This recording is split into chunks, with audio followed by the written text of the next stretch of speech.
எதுக்கு நான் சொல்கிறேன்னா, இப்போ ரீசெண்டாக வந்து ஒரு சில பேரை நான் ஃபாலோ பண்ணிட்டு இருக்கேன். அதில் ஹார்ட் கோர் ஃபேன் நான் யாருக்கு அப்படின்னா எலன் மஸ்க். அவர் உங்களுக்கு தெரியும், ஒரு சவுத் ஆஃப்ரிக்கன். அவர் கனடாவில் செட்டில் ஆகி அதுக்கப்புறம் யூஎஸில் கம்பெனி ஆரம்பித்து ஒரு 3 இயர்ஸ்க்கு முன்னாடி கூட பெரிய அளவு வளர்ச்சிலாம் கிடையாது. பணமே இல்லை அப்படின்னு சொல்லி கோர்ட்டில் ஏறி என்கிட்ட பணமே இல்லை அப்படின்னு சொன்னவர் எலன் மஸ்க். இன்றைக்கி உலகத்தோடைய நம்பர் 1 பணக்காரர். எல்லாமே மாறுது இல்லை, எல்லாமே மாறலை, அவர் மாற்றுறார். புரியுதா?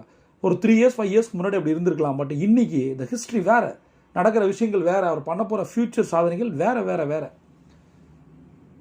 என்னதுக்காக நான் சொல்கிறேன், ரீசெண்டாக அவருடைய வெப்சைட்டை நான் வந்து பார்த்துட்டே இருந்தேன். அப்போ பார்க்கும்போது எனக்கு ஒரு நியூஸ் இருந்தது. இதெல்லாம் வந்து நம்மளோட மீடியாக்கள் கொண்டு வரல, அதுக்கான அவசியம் இல்லை. இதில் எந்த ஒரு கிளாமர் நியூஸும் கிடையாது. பட் நான் என்ன எடுத்துக்கிட்டேன் அப்படின்னா, அவருடைய 2 பெரிய கம்பெனி இருக்குது. உங்களுக்கு தெரியும், டெஸ்லா உலகத்தோட leading electric car company, right? ஒரு ரெவல்யூஷன் சொல்லலாம் டெஸ்லா.